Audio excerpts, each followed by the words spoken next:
د تا چې نن وینم ته دومره خو برباد نه وې، ته دومره ډاک له دې جنګونو د فساد نه وې، ته هر چا په سندرو کې ستایلې بانه ګله، د چا کړې د نظره زما ښکلې بانه ګله. بسم الله الرحمن الرحیم. السلام علیکم. قدرمن نن یو ځل بیا خو خیالي ما مشخیل به مو سره موجود ده. خیال محمد به یې نوم ده او خیالي بنددای ما شاعر ده او تو ټولې ته پته ده ډېر ښه یې پېژنئ چې دا شاعر ده خو یو انقلابي غوندې شاعر ده.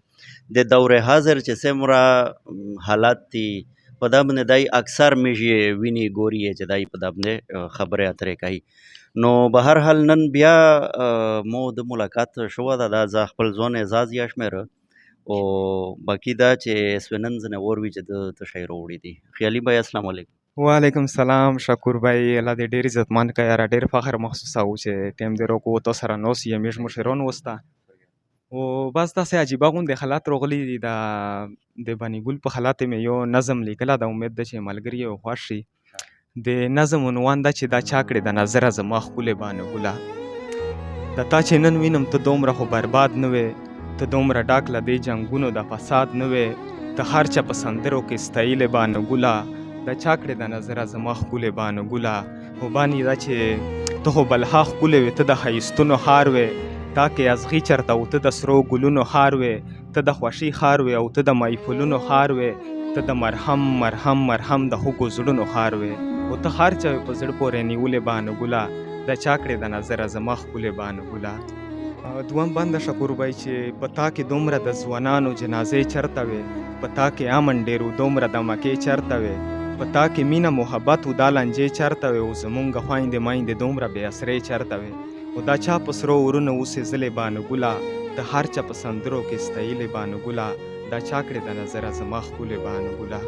د زه چې نن دومره خوشحاله او په خندا یم جي، لکه اختر چې وي نن دومره ورخطا یم جي، ډک زه د مینې محبت او د وفا یم جي، او خیالي د ډېرې خوشحالۍ نه په ګډا یم جي، خوب مې لیده چې تا کې امن وي راغلی بانه ګله، دا چا کړې د نظره زما ښکلې بانه ګله، دا چا کړې د نظره زما ښکلې بانه ګله. ډېره مننه شکور بھائی، الله دې عزتمند.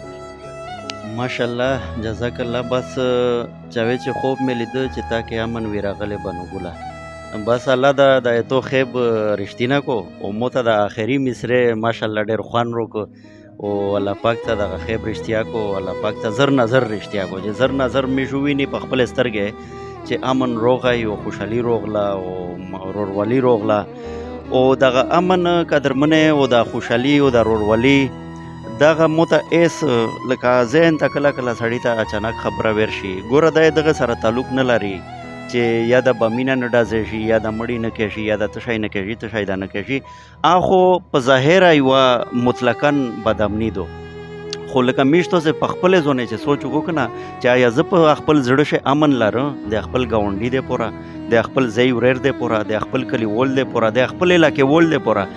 مو په زړه شي امن ده که مو په زړه شي بدامني دو، که زه چیرې په زړه شي هیرس لره، که زه چیرې په زړه شي کینه لره، که زه چیرې په زړه شي غوسه لره،